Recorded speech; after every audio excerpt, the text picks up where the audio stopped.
Yo, the dating game. We were talking about that before this. Yeah. Before we even started the episode. Like you can just go on fucking OnlyFans, get your quick nut in real quick. They're not determined to go out there and find and go a girl. for it, dude. That's number one. You can't be doing that.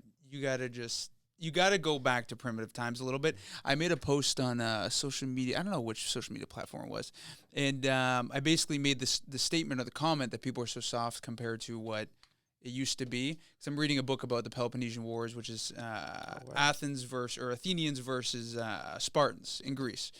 And you just had Spartans who would go into battle knowing that they're going to die, right? And some people were so angry about the whole thing, about me making that comment, saying like, well, number one, it was really funny. It was like, this dude thinks he's smarter than what he actually is. And then number two was like, some dude straight up threatened me. He's like, dude, I'd kill you with my fucking bare hands. Get the fuck out of here. I swear to God. Yo, what? People are soft. Yeah, people are soft. Oh, 100%. Because, like you said, for example, the internet, they're behind a wall. They're like, oh, this, you ain't going to find me. What the fuck are you going to do? I can say whatever I want. With no actual profile picture. Oh, see, even worse. And then, but also nowadays, man, it makes you question, is that a bot? Is that, or... Yeah, it could be the bots. But I wouldn't be surprised, though. Everyone's so fucking vicious nowadays. Yeah, they're vicious, man. You see on social media, like, and I'm totally, like, a positive person when it comes to people's posts. If you look at the only time I actually, like, comment or I like someone's stuff is when they're doing something good, right? And I don't think there's just not enough of it. And some people think that's, like, some people don't like you doing good. Like, that's just a fact. Like... I actually wrote some stuff down before I came here, what I want to talk about. And one of the biggest things is anyone who listens to this podcast or, Wally's podcast or anyone else's, right? Even if it's family or friends, behind your back or in their mind, they are critiquing you or they're like being critical. They might say like, oh, you're doing a great job. But the truth is, and I found it for a fact from family, I found it from friends, I found it from girlfriends, I found it from girlfriends' friends. Dude, they're critiquing you no matter what. And they're critical. People are critical. And I was going to say, with your relationship with your family and stuff, like, have you, especially being like in sales and stuff like that, like, have you, like, seeing yourself younger and as you progress older and getting more wiser, like, have you found it more easier to ask like uncomfortable questions and get more open with your family? Because that sounded like myself recently, like with remote closing, I've been more comfortable to just ask uncomfortable questions when it comes to family and having more of that open conversation where they can criticize you. And it's like, obviously not in a negative way. It's a constructive criticism. Like, how's that relationship with your family? Like, it's very good just because we all have an entrepreneur mindset now. So, like, I come from an entrepreneur family where, the family owned restaurants and we always made our own money. It was always like that. We always knew the gateway to getting out of the rat race was to go make your own money. So, I think the creativity part and the asking the questions, it's received good. I'm so lucky to have people around me, like my family especially, that is very supportive. But I will say, friends, distant relatives, like girlfriends, especially wives, I think that's like one of the scariest thing finding nowadays is like they're not going to be super openly supportive of what you're doing. Why do you think that nowadays it's harder for, especially women or just people in general, to be open up that way? It's especially if they care for you. You think they'd be. I think it's just because it's a society norm. Like, I was talking to a couple people down south, and the whole thing, and there's nothing wrong with this, but it's like you find a guy, or let's say you're a girl, you find a guy, you get married, you have kids, you have a standard, typical corporate job, right? And you just continue the generations, and anything out of the norm is just not received that well. It's different. It's just different. It's people don't understand what you're doing.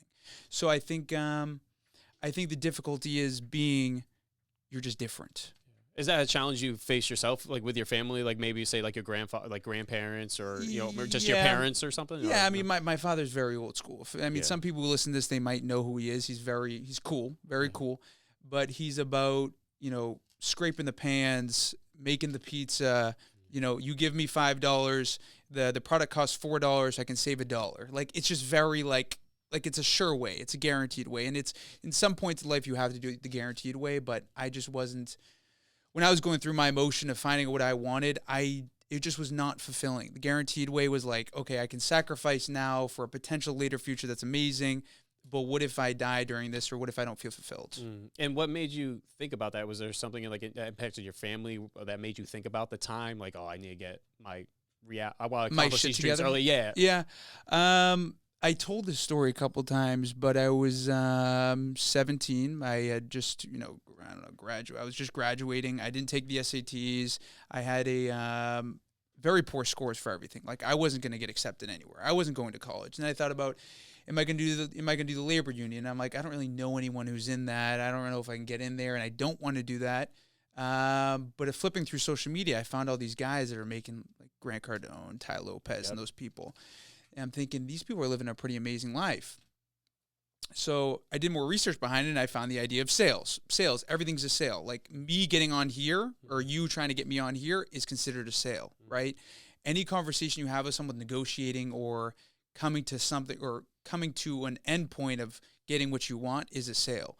So if I can sell myself, I can do well. I can make money, and I can do whatever I want. Was that a big learning curve for you by any chance when it comes to, because it is a whole different psychological game where you're asking uncomfortable questions to dig deeper into an individual to make the sell, like, oh, why do you have these things? Why are you taking these actions? Well, anyway, like I know in remote closing, like my journey learned through is, like if they have like an objection, you like find ways to make it like, oh, so why do you feel, this is an expensive program for you? Yeah. And then you try to get them to break down and be more open, have them sell themselves and stuff, but yeah, like how was it like learning from the beginning, like Dude, I was such an introvert, and I want to say I wanna blame a couple things why I was an introvert. Number one was how I was raised. Like it was very, like I told you, like it was not about talking to people. I wasn't gonna make money from talking to people. It was like, I produce this food, you give me this money, you leave. That's all it was. It was very 1-for-1 exchange. That's what it was. So that being raised in a restaurant, that hampered, I think, made me into an introvert originally. And then number two, I would say, honestly, like, and some people listen to this, I listened to your last one, like, I think you smoke weed, right? Yeah. So I used to smoke a lot of it, a lot. It's been 5 or 6 years at this point, and that shit made me so self-conscious. Like, I couldn't, dude, every time I get stoned, and it's fine. If you smoke it, that's fine. I'm just telling you my experience. Every time I get stoned, I would think so internal that, like, it would freak me out. It would make me panic. So, like, public speaking, I could never have done this 5 years ago. Even, thinking of the idea of someone listening to me speak right now would freak me out. So, two things, definitely how I was raised, and then I don't want to say drug use, but kind of drug use, I'd say. Hey, what were, like, the questions that you were, like, battling when you were smoking cannabis? Because that sounded like and that's like, no, because I was listening to this dude talk last time your podcast, and he was kind of hitting it home. Yeah, he was. I remember it was December 31st, 2017 or 2018 was the last time I touched it. And I was living in Cali at the time, and I came back here for about a week, and I was sitting in a car with some people, and I smoked it, and maybe like 2 hits in, I started thinking about my bank account.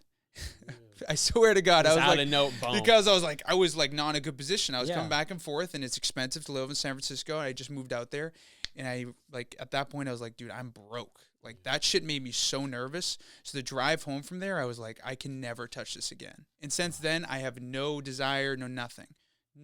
It made me so self-conscious and just internalized. Like we as humans are supposed to explore, talk to people, be in communication. We're not supposed to keep it to ourselves. So that was the one thing. I was like, I'm cutting out drugs or whatever it was. There's some other stuff I used at the time too, but I'm cutting out these things, so it gives me the best chance of being an extrovert. Well, have you ever no, because that's amazing to hear, because that's honestly, I'm not gonna lie, that's a challenge I'm going through, is like cutting down consumption of cannabis, because I'm on like every time I smoke it, I start thinking like, damn, I could be doing something so much better right now with my time. Maybe like you said, bettering your social skills to articulate and make these sales better. Stuff like that can progress in the long term. When weed's like, honestly, man, in my opinion, and like you're saying, to each their own. But like me, I feel like it's an anchor to hold me from my progression at a faster rate. But that's just me perception. I personally think they're going to find it's going to be a fact that it does that. I don't think there's benefits to it, I'm sure, for some people who are anxious.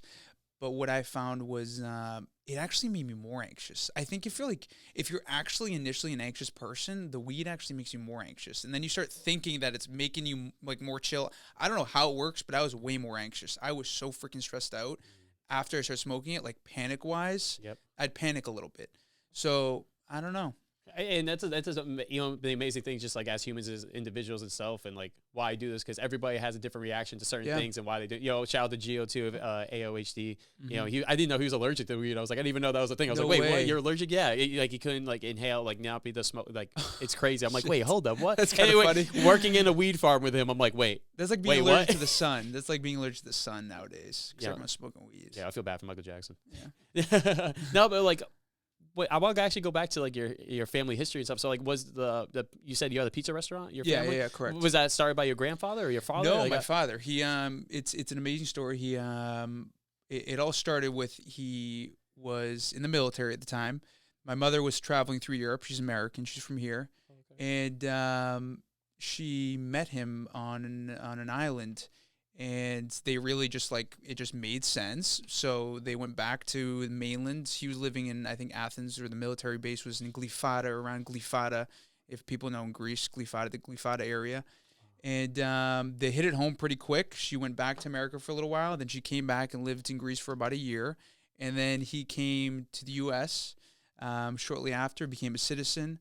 They got married, became a citizen, started working gas stations, had my oldest brother, and then started, you know, he just was good. He had a niche or he could work hard. Yeah. So he saved a bunch of money, started his own restaurant, and there's a lot more to it. But yeah, he started with like $300 to his name, and he made a business, and it's done him well. Wow, and that's amazing to hear, man. Yeah. Especially, you know, people coming from out of this country and to start a whole new living, a whole new journey. And that's I can't even imagine, you know, the questions and knowledge you can get from him. You know, his experience of moving to America and were you nervous? Were you fearful of what would go wrong? Blah, blah, blah. What was he do? Was he like a chef as well in Greece when he was in Athens, or was it like? He was a student. Well, he's a student in the military. He was in the military.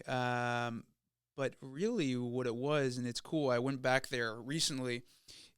Growing up, he worked at my papu, which is term for grandfather. Oh, papu. I like that. Oh, that's it. He worked at his photography shop. So.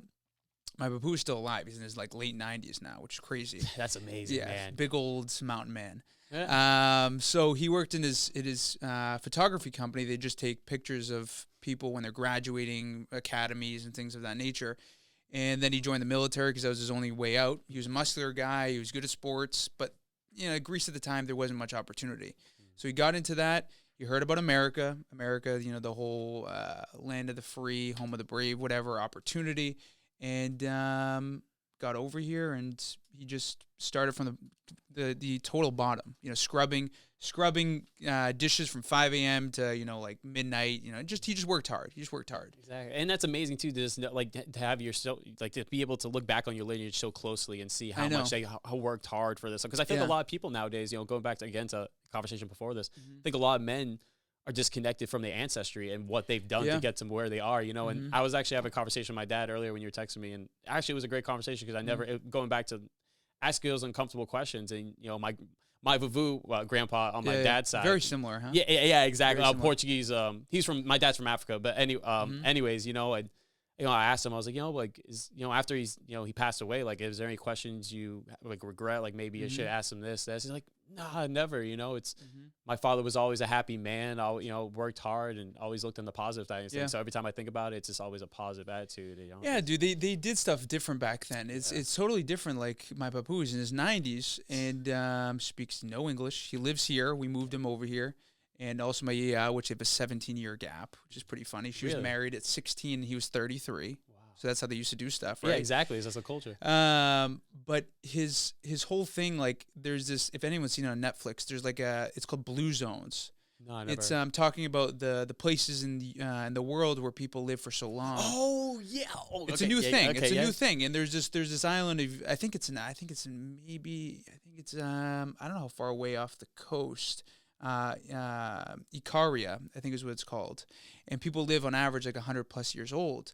And still to this day, when he tells us about health, how I was raised, we would have a shot of lemon in the morning. Sorry, a shot of oil. We'd have olive oil. Really? And then we'd eat lemon wedges. That's what we'd have when we would wake up. For years, that's all we had. I don't know the actual benefit to it, But this dude's 90 plus years old and he's still around. Yeah, and then also too, even now, the things that are put in our foods nowadays, even like the same chicken from compared to back then, I can imagine is so different, not full of steroids and all these preservatives and just mass produced. Like it's disgusting, how much it's changed when it comes to health too. You think that would be the most important thing to focus on? You think, and over in Greece when I was there, I went to whenever I go back, I try to find like the most village-like places where not many tourists go because I want the real authentic food, and I'm eating like sea urchins, like the stuff. I mean, they don't have any sea urchin here. That's crazy. Bottom of the ocean food, oysters, mussels, all these different things, and people just seem to be healthier, happier. I don't know what it is, but there's something missing here. But to kind of come around to the conversation of my father, the biggest thing he had said as of recent though is that it's totally different here now than what it was back in the 70s, 80s, and 90s, right? And I think that's a big focal point of conversation for people nowadays is like where am I going to find the opportunity here? Do you Where think is it going to be?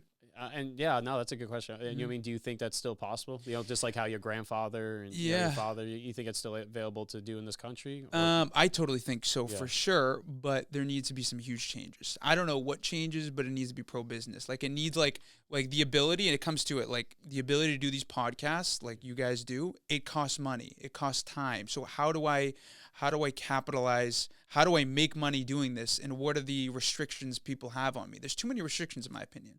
When it comes to just small business owners, just small business, it's crazy. It's funny because like I'm more since I moved down to Virginia, like the way I started getting guests is like going to the cannabis vendor events because that's when it just became recreational. So they're starting to get more movement, but seeing again the regulations, like the taxes, like I think it's actually compared to regular like businesses in Virginia, they tax 70%. On the small business owner when it comes to cannabis. And it's like, wait, what? That's absurd. Like, how can they even compete with, corporations who have, millions or, maybe billions, especially in the cannabis industry, where we've only just dug in. How much money is in that? It's insane. Then it thinks, okay, so if they're going to tax you so heavy, what are you going to do? You're going to start doing illegal things. What's considered illegal, I'm going to start selling it on the street instead, right? So if it's not pro-business, then you're going to start finding ways to make it pro-business and by doing things that are illegal. And that's where it comes to, like, I mean, in real estate, you see it. I see it in terms of, like, bank statements because when I have clients, they'll send it to me or they send it to my lender, whatever. And a lot of it is off the books now because they're sick and tired of paying the taxes. But, like, I mean, what are you going to do if you don't do it off the books for some people in certain circumstances?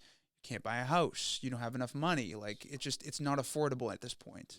It just sucks because, like you said, there's, this I'm for like no taxes. Yeah. You know what I mean? Fuck the government. Or like a fix. I heard like a 15% fixed tax. Like that's it. Like I understand. If you're going to take care of the potholes, I have no problem. I fucking hate potholes. Yeah. If anyone knows me, I fucking hate potholes so much. These fucking potholes in Massachusetts. The whole Massachusetts is a pothole. It's a pothole. It's a whole fucking pothole. Like the drive here, not too bad, but coming through like Easton area, it's like, okay, I have a pretty nice car, and I'm thinking, okay, I kind of want a shitbox now, so I can just fucking ram it into the walls. Because it's just a waste of money. It makes no sense. And that's the thing that sucks too is, people who start diving into politics and all this stuff, and they see, where's our money going to? And it just makes people aggravated. That's like, what's the point of me even wanting to, comply if it's only going to, make it worse on yourself? Look at, democratically run cities. I'm more of a middle guy, libertarian. Neutral. Like, yeah. You know what I mean? That's great. To each their own, but it's just, you see how these cities, like democratically run, like San Francisco, just overrun Fucking with disaster. people just robbing. And then they try to, make excuses for them on the news. Like, oh, they're trying to, feed their families. I'm like, well, they're robbing iPads and fucking Macs. Dude, I don't think that's like the thing is like, okay, so San Francisco, I remember when I was there and they had, during COVID, they took hotels and they put homeless people in them. Okay. And in one point, it's like, oh, that's a really nice thing to do. But do you know what happens when you do that? Like, you affect the hotels to the left, you affect the hotels to the right. So now no one goes to the hotels to the left and the right. So now they don't need employees to work at these hotels because there's no business. And what happens when there's not enough jobs or when there's not enough availability to get a job? And those people who are actually trying to work can't make money to support their family. So what happens? They go on welfare. And then this causes a whole nother problem. So it's just like, it's, I don't know to the T politics, but I think it comes down to the point where there's more opportunity when people can make more money. We're typically a lot happier than if you don't make as much money. Facts. We have to give the power to the, middle class Americans, if there's even a middle class anymore. Because, look at, sadly the past 3 years. You don't even want to be a middle class. Yeah, like you said, they just kneecap you. They make it so hard for you to want to progress as a small business, and this is what makes the country. I think it was a Washington Post article I was reading a couple of days ago, and 60% of people that work at jobs are mostly family owned businesses. So imagine more than 60% of family people losing their jobs and stuff like that. Only corporate like it's just sad, man. We're going through a lot right now as a country. Yeah. I think we're already in a deep recession. I think we have even hit the worst impact, honestly. I'm not going to lie. And it could not even just be economically, like, recession, but, like, emotionally. Like, I was reading this book the other day, and I do some coursework, and it basically asks, how can you tell, what is the basic way to tell the tone level, meaning tone level is like if you're apathetic or angry, like how you feel. Yeah. How do you find the tone level of society? All you have to do is you just look at the news. Whatever people are eating up and continuously pushing out there for news, these people die, or the economy's collapsing. That is the overall tone level. And right now it's like apathy, or it was at first probably anger, then it went to now apathy, and I think people are starting to wake up, and it's going to start going back up. But it's overall it's sad. It's very sad. And talk about, you see, especially the past 3 years, how powerful and manipulative just the news itself. Well, obviously you had crazy power with manipulating emotions and stuff like that in the people, but now, like, within the past 3 years, people, like you said, have woken up and realized how much it's politics were taking over our lives in the first year and a half or two of COVID, because shutting down games, shutting down where can you go when you I remember, it's crazy. I was literally talking to my friends a couple of days ago. It's like, wow, there was literally a time in Mass where I had to, because I wasn't working at the time, because I lost my job because I was doing like a painting job, and it was just we couldn't do interior jobs. You know what I mean? It was a lot of outdoor time, and like the weather was like winter. It was winter time, so it wasn't really consistent. But anyways, lost my job or whatever. But anyways, like my mom had to print out like a paper. So like, oh, if you get pulled over by a cop, like here's like an excuse, like you're out for work. It's like, wow, what? Wow, the government's really trying to put such a hold on our restraints of travel and all this stuff. And it's scary, because it just really showed the government's not only America but the world how much they can push and control they can individuals. Control everything. And you know what it is? It comes down to when like my viewpoint, because some people make an assumption of what my viewpoint of things are. It's just, I'm just pro like the ability to get to where you want to go to. That's all it is for me. It's like, if someone wants to do well and you put a block on them, like, that pisses me off. Like, I hate when someone gives you more problems than you already have. Like, we already have so many problems, but if you put more restrictions, it's like, okay, so clearly you don't want to see me win. That's what it is. And so I'm just totally like free market, whatever you want to do. Yeah. Obviously I want it to be safe and I want it to be legal, but I want it to just be pro people. That's all. I had a question, actually, because I know you're in the real estate market. Like, is there, even when you see more rent payments so high up, do you see more people wanting to jump in to buy homes just because it's like, might as well do it because of the if you're paying that high of a rent where you're paying $2,000, $2,500, it's like, why not just get a mortgage? Or like, are people still like backing off on that due to the high interest rate? Like, do you I think unless you have two people, like, I don't know what the average income here is in Massachusetts, but I don't know. But unless you have two people who are making decent money, it's just like, you can't save the money to do it. So I'm seeing a lot of like generational wealth, passing down wealth so they can buy homes. And that's a smart thing to do. If a family member or a parent or something can do that, that's definitely something you should do.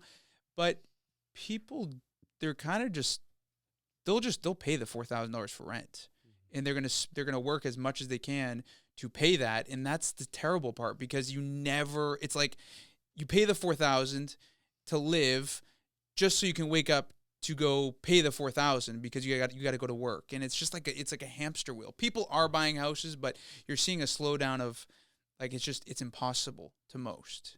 Based off minimum wage. Think about minimum wage. Like, if most people are on minimum wage, like, how can you afford to pay rent? It doesn't make any sense. And that's another big issue too. Honestly, I haven't dove into it too in general. Like, people are like, oh, raise the minimum wage. I'm like, no, it's not going to make anything better. Look at, just groceries. If you get an extra, raise the minimum wage, like, 16, everything else got to go up too. Labor. That's what I'm saying. It makes no sense. Yeah. It's like Walmart. If you raise the minimum wage to 15 and the product is $2 prior to that, they're just going to raise it to $4. It's the same thing. So I don't know if it has to be we need to produce more here in the U.S. than going to other countries to get it. But I think prior to not too long ago, we were getting like a lot of oil from Russia. Yep. So that was crazy. That was a whole mind blow too. Yeah, I couldn't dude, believe that when Biden's like, all right, we're gonna ban all oil production. It's like, what the fuck? But yet we're buying Russia's oil, which is then funding their war to Ukraine. And then we're sending money to Ukraine. Dude, it's just common sense. Like, you don't do this because of A, B, and C. But they just always do the exact opposite of common sense. It's like, it was funny. I took a video the other day. I was explaining, like, there was a door, right? And I'll make this quick. But there's a door to leave a basement, right? In the space between so there's, like, steps. You walk up these steps to get out the back door. But the door was like cut 3/4. It wasn't a full door. Like someone took an actual chainsaw and like cut the door to 3/4 so it could fit the actual frame. Oh. And to myself, though, I thought to myself, I'm like, that's common sense. That's exactly how I would probably fucking do it too. I'm not going to go try to find a door that fits exactly. I just take a door if I have one laying around and I'm going to cut 3/4 of it or keep 3/4 of it and put it there. It's just logical. It just makes sense. It's stupid, kind of. I could probably find an easier way. Yeah. But it's logical. But it's something just quick to the moment. All right, let's bang this out real quick. Yeah, it's logical. And I just think logical, like quick, like this makes sense. A plus B equals C, and I'm just going to do it this way.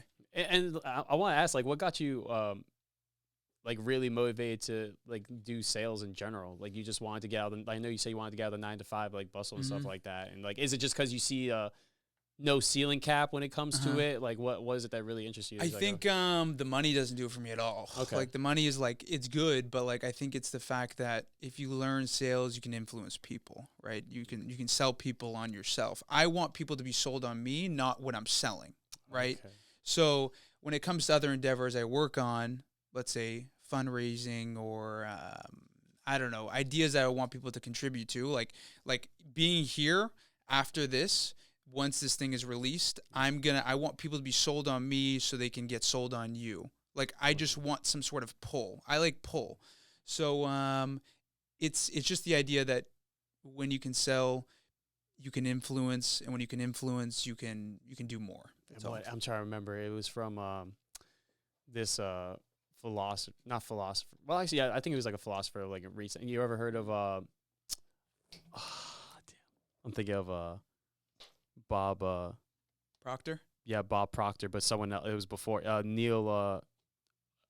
Nightingale. I've heard of him. Earl Nightingale. Yeah, it's just oh damn, I just literally lost train of thought. Fuck. You smoke a bone before this? No, I actually had a drink beforehand, but I probably shouldn't have drank either beforehand. Yeah. But when it comes to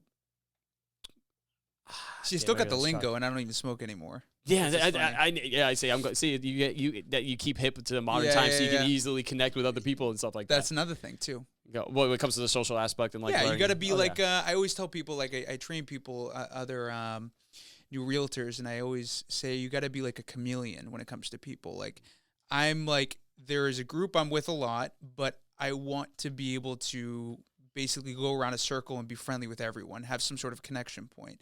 That's how I am personally. Like, I find there's so much interesting, like, parts of every bit of person or every person. So you value the more of the connections you make where you can help each other, help this person. Oh, I know this guy that can, help you. Let me get in contact with him. Dude, you ever heard The Go-Giver? I've heard of The Go-Giver, yeah. I feel like that you would like that book. You already have that mindset of like, give it, but basically it's a guy that works in stocks and like this, he's just like, oh, how the heck does he get all these good major like deals closed and stuff like that? And he's just a giver. He just, helps people out, like sends them to advance, and it's nothing, he doesn't expect nothing in return.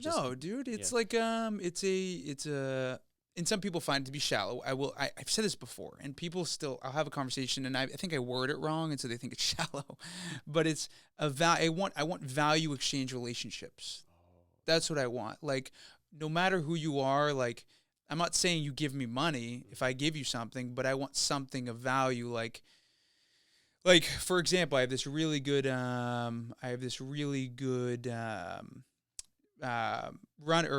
that I run with every Sunday. A good friend of mine now. Yeah. Oh, shit, that's badass. Yeah, continue. I want to cut you. Yeah. So he's a good friend of mine, and the value exchange was this guy. For example, like when I started to run.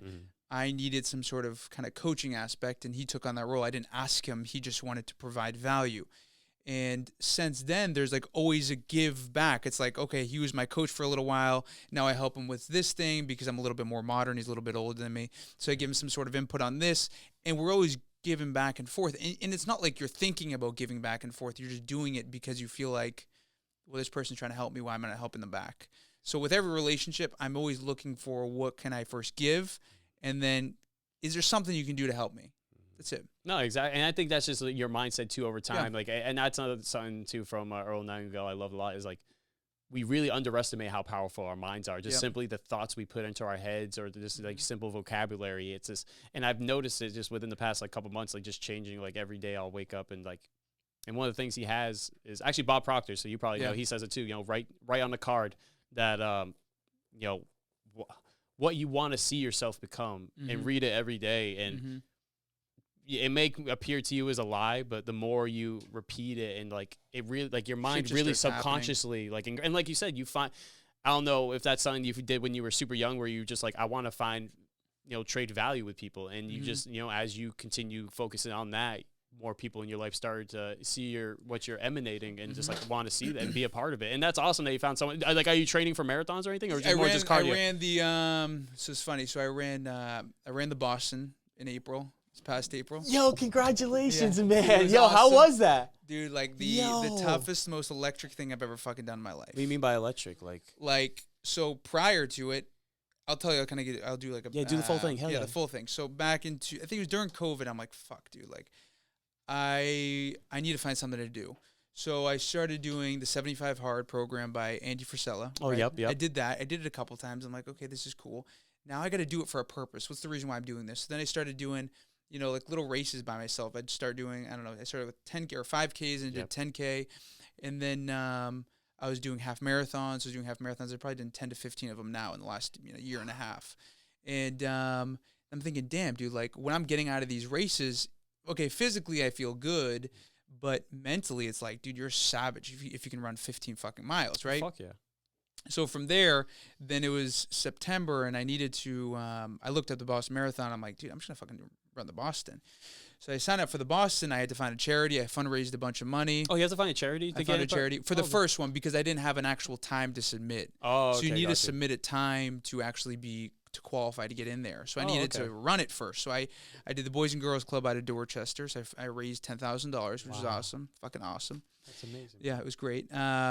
Ran the Boston, so I did an entire. So how'd you do for the fundraising? Did you go like door to door? Or did you like how was that process? I did an actual event, and then I just asked people. Like, I just came from like a place of sales. Like, hey, listen, like, this is by you supporting this. You're not only supporting me, but you're supporting this cause. And like, you just got to find people's point of like, they want to help. People do want to help. That's what it is. So it was the easiest. That was the easiest sale. Fundraising was much easier than selling a product or a service, in my opinion. Yeah. But I ended up running that. So I went through a 6-month program with the L Street Group out of Dorchester. So we run every Sunday, long runs, 20, 22 miles. Fucking tomorrow I got a 16-mile run. Fucking miserable. But from there, I've done a couple other half marathons. I've done Spartan races. I just signed up. I'm running the Athens Marathon. Greece. Oh. So that's why I'm going in November. So that's 26.2 miles, the original actual marathon. And then that's amazing, man. That's historical fucking shit. Awesome. It's gonna be amazing. From there, I'm running. Is any family going with you, or is it just gonna be you? No, it's me. Just going to sing for an entire month. For a whole different country too. That must have been. Have you did marathons in other countries, or is this gonna be the first one you did? First one, but then I have Marrakesh, Morocco. So I'm flying to Morocco. Oh, yep. You were saying you're in citizenship right there too. No. I have it in Greece. Okay. Yeah, Greece. But I'm gonna do. That's my brother who has relation there. That's what it was. But I'm gonna fly to Marrakesh, Morocco a month after I get back to the U.S. to run over there.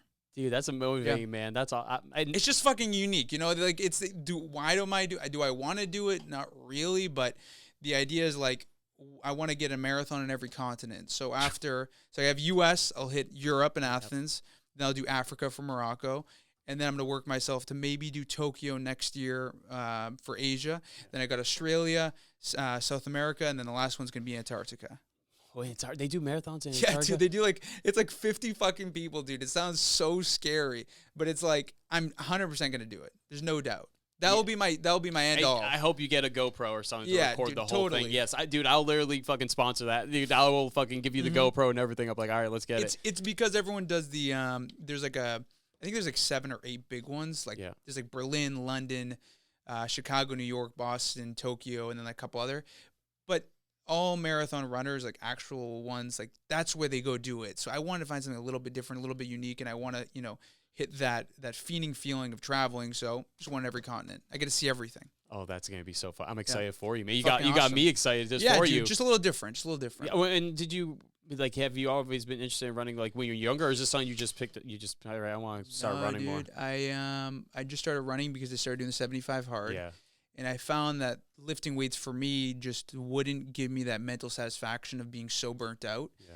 So then I started running, and the running just burns you so much that, like, after the fact, dude, all your problems, your stresses, like, they go away for at least a couple hours. Okay. How is it, like, because I'm training for a full marathon. It's going to be my first full marathon. Like, what, like, literally, you running a marathon? My first marathon in November in Richmond, Virginia. Oh, it's going to be my, it's like it's on Veterans Day. Yeah. But yeah, I did, wait, you're not doing the no, that's not Marine Corps, right? It's not the no, it's not that one. No. But I think that did just happen recently though in New York, or maybe I'm thinking of a different one. There's one that's I think maybe it's in Washington D.C. I'm thinking the one. I think so. I don't know. Oh, I was thinking of for the New York one. It's because I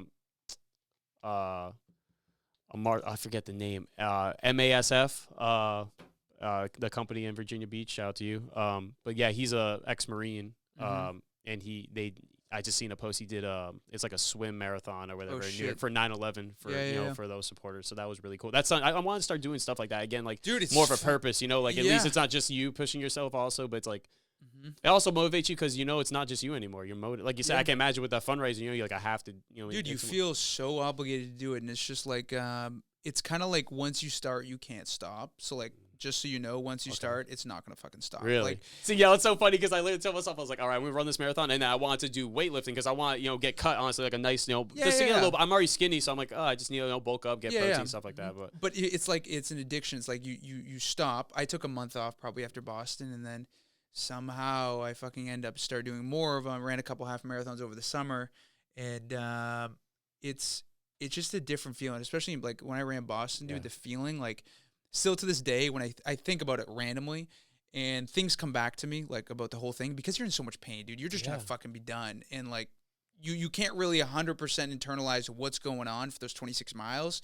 because you're just focused on your body for the most part. Yeah. So now still today, it's just the surreal moment of turning that corner to get to the finish line is like, holy fuck, dude. I remember I had some people watching, some family friends, and when I turned that corner, dude, I was beat. Like, people were collapsing right there, like right before the finish line because there's so much fucking pain. And I was going, but I was getting close. Like, I was done. But surreal feeling. You're gonna have a blast. Yeah, I was just like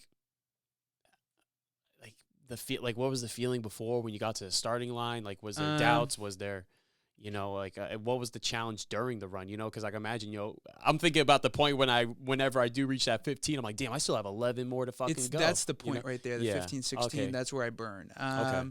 The feeling, what are you feeling, dude? You're feeling like, holy fuck, what am I doing? That's why the fuck are you doing this? Like, dude, you're just thinking like I trained on the Boston route. Like, that's where my training was. Like, I was prior to the actual marathon, I was running the hills and shit like that. And I mean, you're feeling pain and cramps like you've never felt before. The cramps, especially, like I was going past Boston College. That's like the 20-mile mark, I think. Okay. And every step, I had to run a certain way where my heels hit the ground first. Yeah. Because if I went toe first, that extends your calves, and I would cramp every time. Oh. So I'm like, fuck, dude. Like, for the last 6 miles, I'm running heel first, which you're supposed to run really toes first. Oh, really? See, okay, I didn't know that. You're supposed to do. If you think about it, like back in the day when we were hunting as people, we were running on our toes because you're the quickest like that to go catch food. So because you're leaning all that body forward, kind of jump lunge. Oh, okay, I got you. I didn't mean to cut you off. It's too heavy hitting heel first. So I had to run heel first because I didn't want to extend the calves and going through a full cramp. Okay, that's funny because I was looking at my shoe because shout out to my homie Kian, episode 3 on the podcast. He came on, but I've been training with him, for this marathon, and we just did a half marathon this past Saturday, and I'm like, where he's looking at his soles, he's like, oh, I heel like slip too much, and I look, and I notice that it's my toes. I'm like, oh damn, maybe I should switch it up, because I was thinking honestly the vice versa when it came to like the toes. I feel like when you're going first, it's almost like a quick stop. And like, yeah. That's why I was thinking. You're like kind of like hopping. I found like when I'm running now, I'm like fucking hopping. Like you barely, like my strides are really small, but they're quick. Like if you look at it, I'm barely lifting my feet off the ground when I'm running. Okay. Because it exerts too much energy. People are running in fucking high knees. I'm like, dude, you're killing so much of your energy. See, that's why I'm fucking up. Because I was focusing on my knees, because I'm thinking, because if I just let it slide, like I'm putting more impact like on the. But now that makes sense though, because instead of exerting energy just to lift up, like you're going up a stair or something. Then I would say if you're gonna be when you're running is like avoid curbs, bro. Even like the 6-inch curb, you going over that 6-inch curb, that's gonna beat you up. Yeah. So I just try to just go as flat as possible. Like that's one big. And thing. let me ask you too, when you're like, do you have like camel bags, like energy pouches, like what do you like when it comes to the mid race? Because that's what I'm thinking about too. I'm like, fuck, like I'm gonna be weighing myself down with just all the liquids and foods and stuff like that. Fuck that, dude. No, I mean personally, I mean up until last week I didn't even have a running watch, and I've been running for almost 2 years now. Oh damn. Because people I run with just have watches, so I just go with that. And now I'm like, holy shit, dude! Now I have a watch. Like everything's so much better. It's like a fucking luxury to have one of these things. What kind of watch is that? Is that an Apple or Samsung? No, these are the Garmin's. This is like the first series, solid, everything you need. You gotta get a real fucking running watch. Okay, I had an Apple Watch for a while, but Garmin, the guy I run with, he recommended Garmin, and it's just, dude, heart rate, everything. It's like a fucking dinosaur, but it works really well. Okay, Garmin. All right, I'm gonna have to cop that then. Yeah, Garmin's good. Because I've been, I use my phone to like keep track, but it kind of sucks when I have to like pull my phone out mid run, because then I'm like trying to jump, run while trying to pause it. I'm like, oh shit, and then I almost get hit by a car. I'm like, sorry, Granny. Oh shit, my fault. Don't run me over. And especially when you're in that much pain, dude. Like stuff like that will piss me off. Like if I can feel like I have certain types of shirts, for running now, because I want the least amount of like. Number one, clothing. Like I fucking run basically naked sometimes. Yeah. And then number two, I just don't want to be holding anything. So it's got to be comfortable, because if I need I don't wear headphones. Do you wear headphones when you run? Yeah, see, that's something I wear headphones. I just usually put on. The thing is, it's weird because it's like I just put like a Rogan on, but it's like that. It just helps me just to disappear. I won't even be listening to the podcast. It just like you get into your zone. What, you just do no headphones? Do no headphones. Oh, you're a fucking savage. You want to hear your fucking knees break. I want to hear that shit, dude. Because if I have headphones and one drops, dude, I'm immediately triggered. Immediately fucking triggered. Yep. I'll fucking throw my phone in the ocean at that point, because it stops you, and then you're annoyed. You're already in pain. It's just like, fuck this. The least is better. Especially for such a long distance like that. Yeah. Too. What's your, like? Do you plan on doing ultra, like, or anything like that? So my goal is next 2 years I want to finish all continents. So after January I got how many continents are there? Seven. Seven. You're right. Yeah, including Antarctica. I was like, damn, I had to think for a second. I was like, shit, don't question the weak guy with who smoked weed. I got 4 more, so I want to do 4 in the next. Probably, if I could get it done by 2025, that's ideal. Then I'll start working myself. Maybe I'll do an Ironman in between these things, but I want to work myself into Ironmans, and then probably ultra, and then goal, dude. Like it sounds, I'd be fulfilled. I want to do like a 250 mile run eventually. I want to try one of these fucking things. But like, dude, like people going like cardiac arrest and shit. So I'm like, just thinking about I'm just thinking like right now, if I keep going at this pace, I will be able to do it for sure. But the idea of it right now is like, it's heavy. You got it though, but you know what I mean? Look at, like you said already now, how much you've done under your belt, so exactly. Keep doing, dude, I can't wait till one day you come on the pod. You're like, I did the 250. I'm like, you fucking animal. Are you sure you're alien? Is there like a robot in you? Saying, like, I want to do it just because it's extreme. It doesn't make any sense. And you know what my favorite part about these marathons is people like, oh, I never do that. I like the idea of even flying to do them is like, I'm paying to go through pain. I'm paying to be in pain. And that throws people off, the idea of it, right? So someone had asked me the other day, and I'll make this portion really just like slim, quick, is purpose, right? This is I was talking about purpose. This girl had asked me, like, what do you think your purpose is? Or like, what do you want to do? And I found like 2 things make me feel the most fulfilled. When I go through pain and I come out of pain. And then number 2 is when I help other people find what their purpose is, right? So the conversation was amazing. It was just pretty random person I was having this conversation with too. But I think finding your purpose is number one. But number two is like how can you deal with pain physically and like emotionally? And I think marathons and like going through the actual races are such a good example of what like life can throw at you, but what you can be coming out of that thing. So when you run that first marathon, you're going to notice like a complete switch in like how you think, because now I can do 26 miles. Okay. If someone asks you, can you run 26 miles? Well, I've done it before. Why can't I do it again? Like it just, I don't know.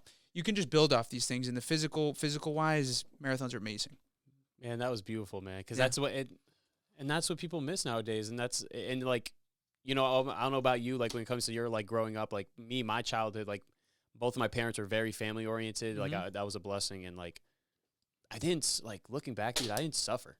You know, I didn't go through any suffering growing up, like in a sense of like, obviously, you know, simple, stupid shit. Oh, my toy, blah, blah, you know, but like never like really like, you know, like our grandparents have gone through where they're busting their ass at like 10 years old, sweating ass fucking just to make a meal on their plate.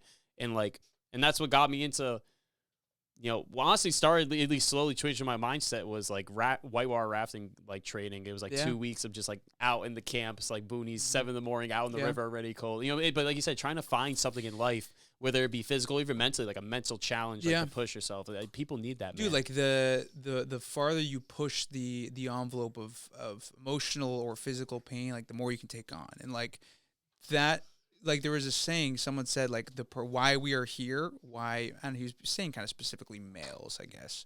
And it can obviously be for females, but it was seeing how hard we are to kill. How hard are we to kill? And that concept was like, boom. Just like that. Like, fuck it, dude. Fuck everything else besides what can I go through and not die? And it doesn't have to be like someone shooting at me or something, but like how much pain can I go through and still be existing? And so that kind of just changed my gear where it's like, okay, I got to go find some stuff that's hard, that's actually going to physically or emotionally or mentally challenge me, or I'm just not fulfilling what I'm here to be doing, I guess. That's and it's more vague too. It's not specific. It doesn't have to be specific. And that's what I like. Yeah. And that's the thing too. It's great that you even want to take that challenge because no, so many people nowadays are just, I'll just sit at home, play some games for the day, especially after work. You know, it's just we're so accustomed to comfortability. You know, we don't have. Another thing, Earl Nightingale said too. You know, as a society, like we don't have to suffer as much to meet the basic needs of life anymore. Like, you know, like a roof over our head, running water. Man. Yeah. You know, he said we don't have to run a whole marathon just to find a fucking boar or something. Yeah, if we're lucky at that point, you know? Mm-hmm. That's what more people do. And like when it comes to, being in real estate as well, is that something that you like? Is because it's a mental challenge as well? Like what obstacles like that? Yeah. So for me, it's like, it's phone calls. Like I love, I mean, I was in door-to-door sales. I didn't tell you that was my profession when I was living in Cali. I was knocking people's doors and selling people shit. So that was my first actual bit of sales. How many no's you can take, right? That was a muscle you kind of work in sales. Like how many times can I say no? Can someone say no to me, but I'm going to continue to call these people and act like whatever, right? And that was, honestly, that could have been what propelled me to other things because that stretched the muscle. And now it's just like, dude, when it comes to finding, like, let's say you're out, I don't know, at the club. Just going to use this example because that's what we talked about earlier. Yep. You're out at the club, you're at the bar. Like, if I was so desperate and I wanted to find a girl, I could probably go up to 100 different people and take 99 different no's and still feel confident on the 100th person I'm approaching because I've stretched that muscle. And I think it's applicable. If you can take a no, it's applicable to so many different avenues in your life. Like you're never going to stop going after what you really want. And that's people need that drive. Like, what's your purpose? You know, why are you going to sit there and stay stagnant? You know, this life is to see, like you said, how strong are you? Yeah. Can you really handle, a simple no? And I'm not going to lie. Like it's great to hear your story when you said, 5 years ago, you weren't as social and like, great at communication. Dude, oh my God. Real that much. Like, hey, do you ever look back and like listen back to your like calls and stuff? You're like, what the fuck? Is that really me? Like, I actually like can't even like, I sometimes just try to like, I shouldn't do it, but I will like act like that never existed because when I think about it, I'm like, fuck, dude, like, number one, like so many missed opportunities because I was so introverted. So many things I could have probably like got like my questions could have been answered if I had enough balls to just ask those questions. So just like that whole part, like you got to go through it, but you also got to come out of it to really appreciate it, the whole journey. And I think I've made a couple posts about this, and it's about curiosity, right? And like I said, I was not a good student. For anyone who knew me back then, if you're listening to this, like you knew I was not. I was fucking dull, dude. Like my brain was not working. Probably the weed, probably the other stuff. And I would not ask questions. I'd have so many questions, but I wouldn't ask them. So I'd never end a cycle of a conversation, or I'd never end a curiosity.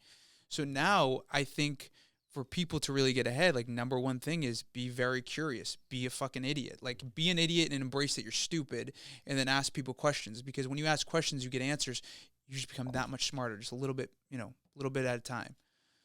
So no, that's literally the golden rule too. And that's something I keep trying to, remind myself every day, is to stay humble enough to always learn. Yeah. Obviously it's easier because we're still young and stuff. We're open, like, hey, fuck it, we're going to learn. But it's definitely as we get older, we stay stuck to our ways, thinking we know everything. And it's the what if, dude. It's the what if that scares the shit out of me. It's like, what if I did that, or what if I asked that person? Like, number one rule of thumb: if you really like this girl and you're really interested in her, and you wait till she walks away, do you know that feeling? Yeah, exactly. Dude, that's the worst fucking feeling. But like you said, you learned, and you're like, all right, that's just no. Now, all right, on to the next one. Yeah, so like now it's like it's like second nature. Like whatever feels kind of repelling, I'm going towards, right?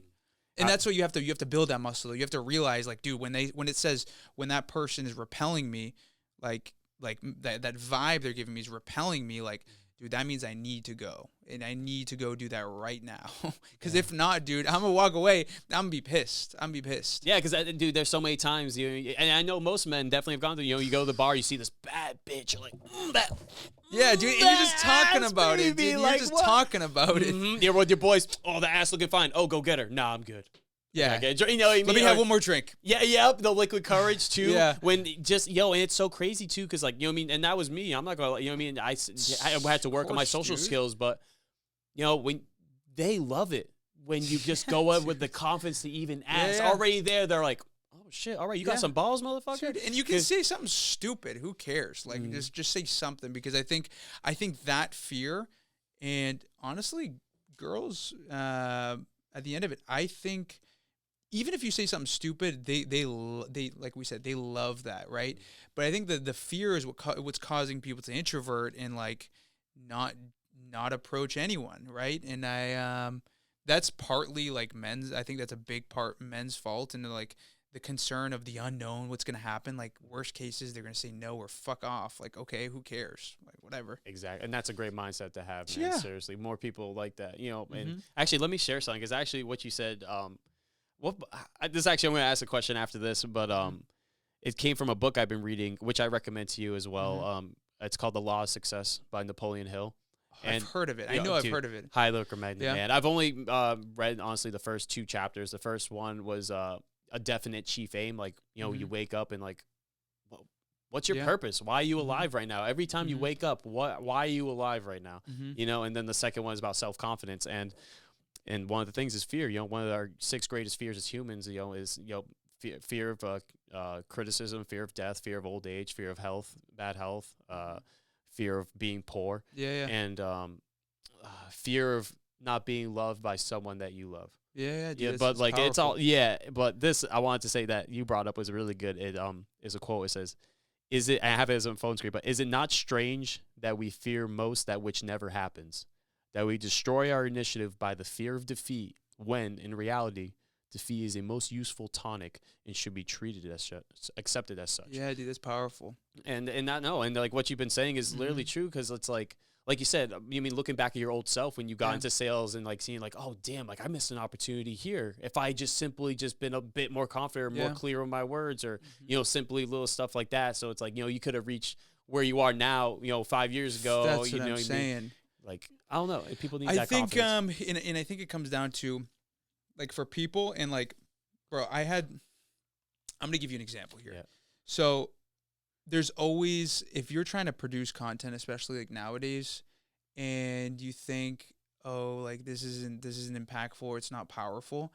As of recent, probably the last 6 months, I've had so much validation in terms of people receiving my content, and like that one person, dude, you can help out. Like, dude, they're so appreciative. Like, if you get like 500 people, like I've had people say like, negative shit like all the time, right? And I think to myself, the feeling of getting that reaction of that one person I helped is so much more powerful, and it feels so much better than the 500 people saying like, this is bullshit, or this isn't true, or you don't know what you're talking about. And I think if you're someone who does, like I said, want to make content, take it in a different perspective. The content you're not producing that you do want to produce, that you think may be valuable, if you're not doing it, it's kind of selfish. It's kind of selfish. It's not like you're being selfish by not helping that one person who needs it. So just grow a pair of balls, take people's hate, take the criticism, and by the end of it, like, you're gonna help that one person. Yesterday, I went out to lunch with some guy he was my Uber driver. Yeah. He's my Uber driver, and his name's Ravon, amazing guy. And this was a couple months back, and we had such a good conversation in the Uber that I was like, dude, here's my Instagram handle, like, check out some of my stuff, whatever. So we stayed in touch, and he's actually in door-to-door sales here, and he for a value exchange, he's been sending me, when he knocks on these doors, he sends me these addresses, and he's like, dude, these people might be selling, or this is a distressed property, you should give them a buzz. I'm like, dude, that's amazing. So we went to lunch yesterday, and we just, like, because he provided me value, he loved my content, he was so inspired by it, and inspired by, like, there's people that are thinking the same way that he's thinking, right? He thinks the same way I'm thinking, but it's hard to find those people. Like, it's difficult. Like, on social media, to actually connect with people that are thinking in the same region as you, it's few to none that are speaking vocally out, right? On the platform. There's a lot of people that think the same way, but not on the platforms. So I just, take it. I think the moral of that is, like, if you want to produce content, don't take it in a way of you're being selfish by not producing it. Damn, that's beautiful, man. Yeah. And I think, do you think it's reason why certain people, because now with the censorship and like being afraid to be, blown up on for like a negative outlook on you because you say a certain topic or a certain thing? Is that why a lot of people you think are just holding back? I think overall, number one on like the small scale things is the first layer of getting through that fear when you're first starting to do it is like being able to not feel embarrassed that the people in your immediate area see it. So, like, let's say your hometown, right? You grew up here? Yeah, New Bedford. Yeah. So maybe, dude, when you made your first podcast, your first post on Instagram relating to this podcast, like, the first round of people to see it are the people you probably went to school with. There's criticism there, dude. Like, they were talking shit. They were 100% talking shit, dude, because I went through the same thing. They're always talk shit at some point or another. You go through that filter process. Then the next step is probably people you meet out and about. So they're like, oh, who is this guy? And it's like levels to it, dude. Like, you got to get through that first level of feeling that, or removing that concern of what your immediate people feel. That's the biggest one. That's like this big of a chunk, right? Once you get over that, I mean, people you meet as you're connecting, or meeting people throughout your day, like, you're not going to feel as embarrassed. But there's people you've been around for so long, like, that is, I think, what most people are, like, most fearful about is those immediate friends or those closest people. Like, what are they thinking? What are they going to think about this? Like, do I look stupid doing this? Do I sound stupid talking? Like, that's still, to this day, I still feel that, but not the scale of, it's not strong enough that I'm not going to do something now. It's not causing you inaction due to it. And that's the thing. It sucks. People just overthink so much and make their own anchors to what their progression is. Like, why are you going to hold yourself back? Just because of a thought. Yeah. You know what I mean? And I think, and that's funny because, like, this conversation I was having with my dad, because he's talking about, I'm talking about job and, like, my opportunity or remote closing. He's like, well, he's more of the guy, find a good job, career, 9 to 5, like, call it work. And it's just like, which is great. I mean, it works for people. Yeah. Mm-hmm. But it's just, if you gotta, this country was meant to break out of that shell because we have more opportunities than ever, and, and I told him that I was like, I like the job. It's good money, all that stuff, but I want to do more. Like, I want to I want to do what I love and just get to know people like you who have that motivation, that help. And I want to ask you, actually, this is a great, when you were doing your, this real estate going sales and stuff like that, was there an individual that you helped, like, just like the Uber driver, for example, that like like they gave you so much kudos and thanks to like helping them change that, like really like you saw your potential, what you're doing, you're like, wow, like I'm actually doing something, because it's like you're doing the action stuff. You're like, you're like, oh, I love doing this, but you don't realize how deep it's actually impacting others. Like, is there a moment you look back on so far in your journey where you're like, oh, that was the moment where I realized how much I'm impacting? That's a great question, actually. Really? That's a great question. Yeah, I mean, that would be, I might have to, I don't know if there's a specific point. It's the small wins. Okay. It's the small wins. Like I got whatever someone says, like I got a note from someone the other day, a good friend of mine as well. I met him in the last 6 months maybe, and he's in the mortgage side of the business. And shout out to, his name's Craig, amazing guy. Shout out to Craig. Craig, absolute fucking animal, dude. Right. Absolute animal. So down to earth and super. Well, number one, intelligent when it comes to mortgages, but just life, like very smart. Great advice. Every bit of advice he's given me has been accurate and just to the point. And he was, he basically said, like, hey, dude, like I met you the last 6 months, and since I met you in the last 6 months, it's helping me find or put my attention towards what my why is at this point in life. And like I said, there's 2 things in life I really want to do is I want to see how hard or how much pain I can withstand. And then number 2 is like help people find why they're here. Because if you don't know why you're here, it's like, bro, like life is kind of a drag. It's like you're going to your job that you fucking hate to pay the bills that you don't want to fucking pay with not enough money to go travel where you want to travel. It's a drag. So you got to find, why am I here? So it's like just a combination of these small things. Like people can just say, hey, dude, I love your content, or your content made me do this, or what you told me the other day help me with X, Y, and Z. Like that's enough for me to just continue doing what I'm doing plus some.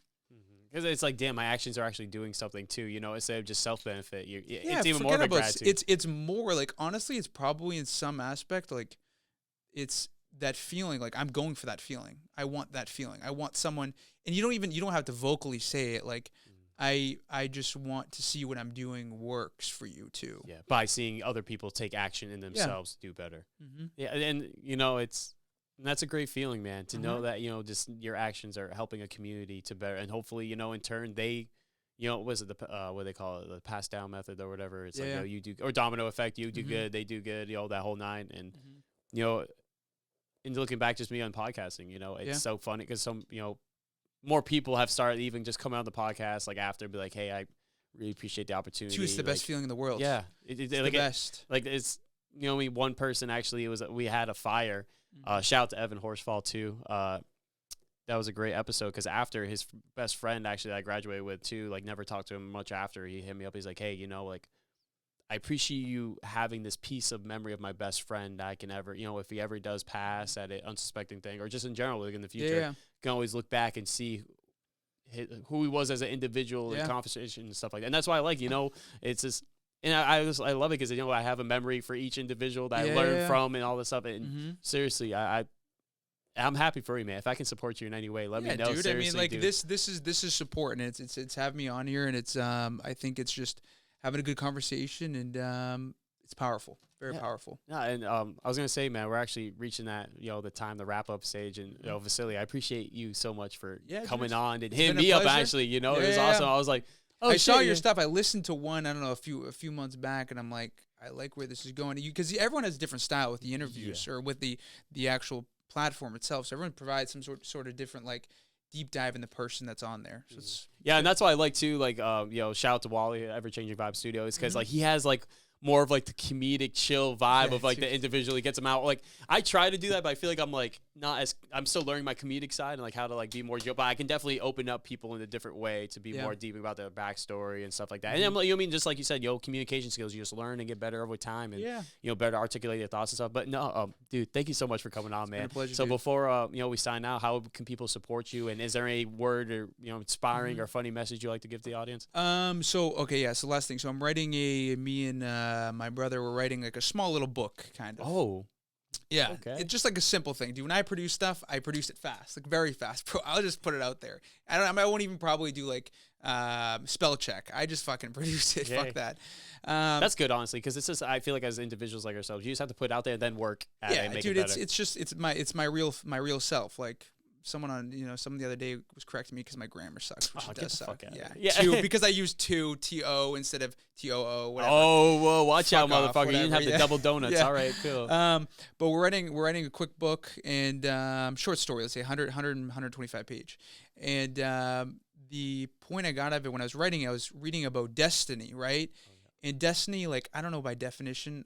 We can pull it up maybe later on, but it's basically like what you're set out to be doing here, whatever, like that's your destiny. And it made me think it's like destiny is what the destiny is the world directing you, while you directing the world is what you really should be going for, right? Because destiny's already predetermined, right? Mm-hmm. So it's like the idea of like going against the grain would be going towards this fearful or uncomfortable things. So direct the world instead of the world directing you. That's it. Dropping fucking bars. Yeah, are you becoming are you a SoundCloud rapper? Is that no, not yet, dude. Not yet. That's my next endeavor. That's the next endeavor. After you fucking run a marathon on all 7 continents, I feel you. They can spit a bar while running a marathon, in every continent, and then put them all together. It becomes one giant song. Oh wow! Like world changer or world runner or something. Yeah, world runner. Yeah, it'll ring a bell one day. Yeah. Wait, really? World runner, dude, for a song does not sound that bad. World runner. Right? All because right. it's like it can relate to a couple different things. World runner. All right, we got. Oh, that's a good. No one take that. No one take that idea. No, but anything else you'd like to shout out? How people can support you by any chance? Just follow me on Instagram. My platform Vasilis _Axios VASILIS _AXIOS. Just connect with me. That's it. I have a couple different things I'm working on. So any value I can provide to you, that's my number one goal. And dude, just your time, man, is very valuable. I appreciate. I appreciate man. I appreciate having me on here. Yeah, no, it was a great conversation, man. Seriously, dude. Can't wait to have you on next time. Dude, awesome. All right, and guys, thank you so much for taking the time to listen to the podcast. Please support my guests any way you can. Much appreciated down below in the description. But as always, take care of yourself and the people around you, in the community around you, because you know why? You fucking deserve it. And peace. Dude, I actually love that. What? That's a sick, like, you fucking deserve it. Thank you. Thing.